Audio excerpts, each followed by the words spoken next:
공기 중에서 탄소를 그냥 쏙 뽑아낸다? 이런 기술 들어보셨나요? 이게 기후변화를 막을 기적의 기술이다. 아니다. 오히려 위험한 착각이다. 말이 많거든요. 오늘 이 문제 한번 제대로 파헤쳐 보겠습니다. 자, 이 문제가 얼마나 신박한지 확 와닿게 해드릴게요. 지구에서 가장 빠르게 더워지고 있는 것 바로 북극으로 한번 가보시죠. 여기는요, 다른 지역보다 온난화 속도가 무려 2배 이상 빠릅니다. 이렇게 빨리 더워지니까 영구동토층이라는 게 녹고 있는데요. 이게 뭐냐면 말 그대로 거대한 냉동고라고 생각하시면 돼요. 대륙만한 크기에 아주 오래된 유기물이 꽉꽉 얼어붙어 있는 거죠. 자, 그럼 이 거대한 냉동고 문이 활짝 열려버리면 어떻게 될까요? 이 고대의 얼음 땅이 전 지구적으로 녹기 시작한다? 상상만 해도 끔찍하죠? 그 결과는 정말 상상 이상일 수 있습니다. 온난화가 더 빨라지는 악순환이 시작되고요. 지역 생태계랑 기반 시설은 그냥 무너져 버리는 거죠. 심지어는 고대에 묻혀있던 알 수 없는 바이러스나 박테리아가 깨어날 수도 있어요. 이건 말 그대로 지구의 시한폭탄 스위치가 켜지는 거나 마찬가지입니다. 바로 이 시급한 문제가 오늘 이야기의 출발점입니다. 먼저 북극이 보내는 경고를 보고요. 이걸 전지구적인 탄소 문제랑 연결해 볼 겁니다.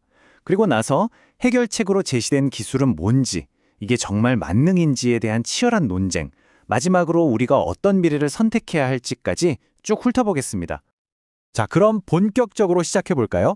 사실 북극이 녹는 건요, 훨씬 더 큰 문제의 한 가지 증상일 뿐이에요. 진짜 문제는 바로 우리 대기 중에 지금껏 본 적 없는 수준으로 쌓여가는 이산화탄소, 바로 이 탄소 문제입니다. 이 변화를 보시면 정말 놀라운데요. 핵심은 바로 속도입니다. 속도. 대기 중에 이산화탄소 농도가 50ppm 오르는데 예전에는 150년이 걸렸어요. 그런데 그 다음 50ppm이 오르는 데는 불과 30년밖에 안 걸릴 거라는 거죠. 변화가 정말 무섭게 빨라지고 있다는 뜻입니다.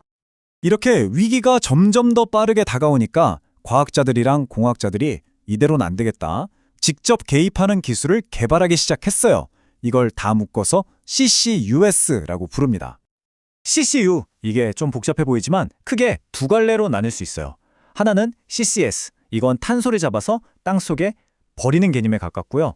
다른 하나는 CCU, 이건 탄소를 잡아서 뭔가 쓸모있는 제품으로 재활용하는 거라고 생각하시면 쉽습니다. 처리냐, 재활용이냐, 이 차이죠. 그럼 먼저 탄소를 처리하는 CCS부터 볼까요? 과정은 이론상으로는 꽤 간단해요. 첫째, 공장 같은 데서 나오는 이산화탄소를 쏙 골라내고요. 둘째, 이걸 압축해서 파이프라인으로 멀리 보냅니다. 마지막으로 지하 800m보다 더 깊은 땅 속에 꽉 가둬서 영원히 저장하는 거죠. 반면에 CCU는 아예 발상을 전환하는 거예요. 이 골칫덩어리 이산화탄소를 돈 되는 자원으로 바꾸는 거죠. 실제로 여러 글로벌 기업들이 이걸로 단열재나 매트리스를 만들기도 하고 전자제품 소재나 건축자재로 바꾸는 기술도 개발하고 있어요. 폐기물의 화려한 변신이라고 할 수 있겠네요. 와, 들어보면 정말 대단한 기술 같죠? 그런데 바로 여기서부터 이야기가 좀 복잡해집니다. 과연 이 기술이 우리가 기대하는 것처럼 모든 걸 해결해줄 만능 열쇠일까요? 아니면 그냥 신기루에 불과할까요?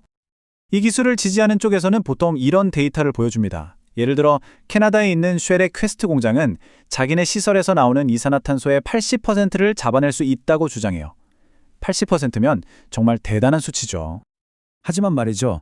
한 감시단체가 전체 과정을 속속들이 들여다봤더니 이야기가 좀 달라졌습니다. 이 80%라는 건 딱 포집하는 순간의 효율이고요.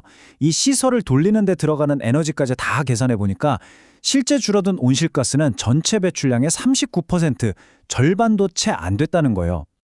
그러니까 핵심은 단순히 포집 효율 숫자만 봐서는 안 된다는 겁니다. 그 이면에는 여러 가지 심각한 우려가 숨어 있어요. 예를 들어 땅속에 묻은 탄소가 다시 새어나올 위험도 있고요. 또 비판하는 사람들은 이게 사실상 화석연료 회사들한테 우린 노력했으니 계속 오염시켜도 돼 라는 면죄부를 주는 거 아니냐고 지적하죠. 게다가 이 시설을 짓고 운영하는 데 드는 어마어마한 비용과 에너지 문제도 무시할 수 없고요.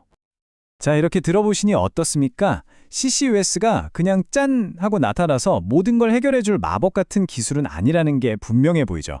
이건 우리가 선택할 수 있는 여러 카드 중 하나일 뿐이고 그것도 아주 논란이 많은 카드라는 겁니다. 그렇다면 다른 카드에는 또 뭐가 있을까요? 정말 다양한 아이디어들이 나오고 있는데요. 농사 방식을 바꿔서 흙이 탄소를 더 많이 저장하게 하는 자연 친화적인 방법도 있고요. 아예 공기 중에서 이산화탄소를 직접 빨아들이는 인공나무 같은 걸 만드는 지구공학 기술도 있죠. 더 나아가면 우주에 거대한 햇빛 가리개를 설치하자는 정말 SF 영화 같은 급진적인 아이디어까지 나오고 있습니다. 결국 우리는 이 질문 앞에 서게 됩니다. 탄소 포집 기술이 과연 친환경 미래로 건너가는데 꼭 필요한 다리일까요? 아니면 우리가 진짜 해야 할 일, 즉 화석연료 사용을 멈추는 일에서 눈을 돌리게 만드는 위험한 방해물에 불과할까요? 바로 이 선택에 우리 기후의 미래가 달려 있습니다.